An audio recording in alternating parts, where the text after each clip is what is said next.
Coach, so touching a little bit back on that Buffalo game, as you've started this week now, what are you looking to improve before you take on Central Michigan? It was definitely a disappointing loss at home on Saturday. I thought we had a few breakdowns down in the fourth quarter, just offensive execution. We really attacked this week at practice about really being on the same page with what we're trying to accomplish. And, we had a tough matchup with Dillard. I thought we did a great job in the first half, and then going back and watching the film, we just couldn't quite make the adjustments to slow her down. And obviously she got hot both offensively and then sharing the basketball. But it's amazing when we went through the film and watched with the team just the amount of little breakdowns. If you fix one or two of those in a one-possession game, you still have opportunities to win the game. So we are staying locked into our process and getting back to the little things that make a big difference, as they say, and looking forward to the next challenge here on Wednesday when we go up to Central Michigan.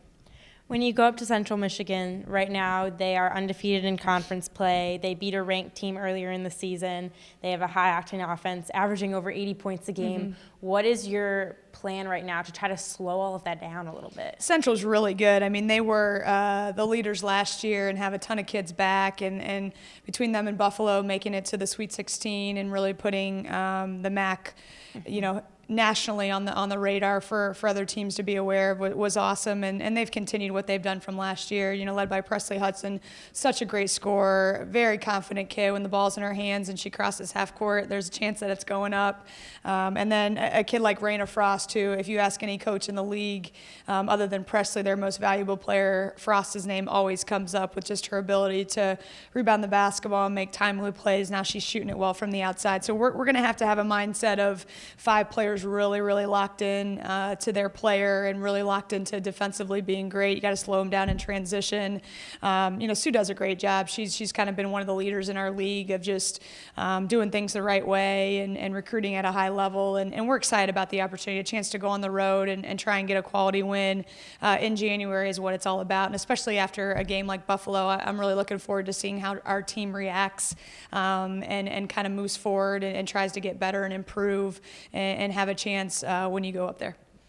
So against Buffalo, you had Dillard to guard, and against Central Michigan, you have Hudson and Frost, like you mentioned. So one good player, that's up to 2 good players. Uh-huh. How are you, as a coach, kind of adjusting your defensive strategy in order to try to shut both of them down at the same time? Well, you name those 2, and then we got Michaela Kelly, and the list goes on of kids from Central Michigan who can score. So it's going to be an awesome challenge for us. We talk about having awareness on the defensive end.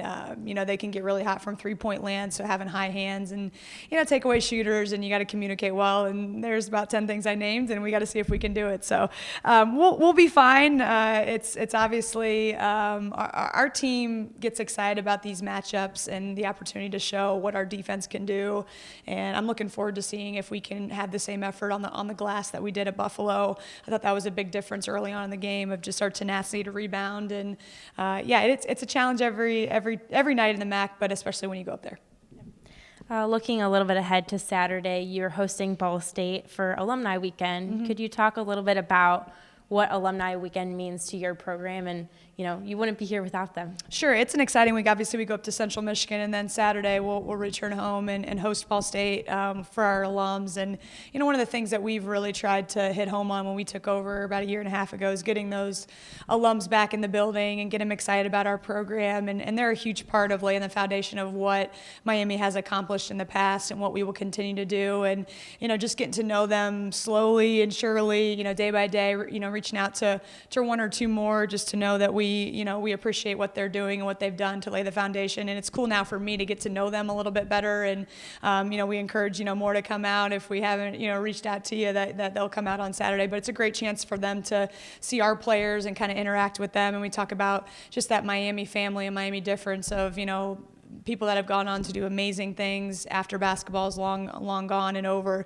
and we'll have a good opportunity for them to interact with each other. There'll be an alumni game, of course, which will be fun, and just bringing back that spirit here. And I know that's one thing that we open anybody and everybody up with open arms, no matter what experience you had, and really look forward to that day every year. Against Ball State, that game is actually the first of 3 home games at Miami that day, so a triple header. You have Frisbee Dogs coming in at halftime. You have a carnival. how does the atmosphere of this all of this exciting stuff affect the team on the court? Yeah, I think it's great. I was just talking to Lauren Dickerson in my office a little bit ago. We were talking about just getting, the alums back, and the fact that the men play right after us and we'll be there to support them is what this community is all about, and growing it. And obviously between Jack and myself, we want to get as many new people on board with what we're doing and the work we're putting in and make them feel a part of it. I don't know much about the Frisbee Dogs. I think I'll probably pass on that one and get ready for the game. But it's great that everybody in our whole athletic department is working hard to, bring some fun things into Millett and have it be a great day. Thank you. Good luck this week. Thank you.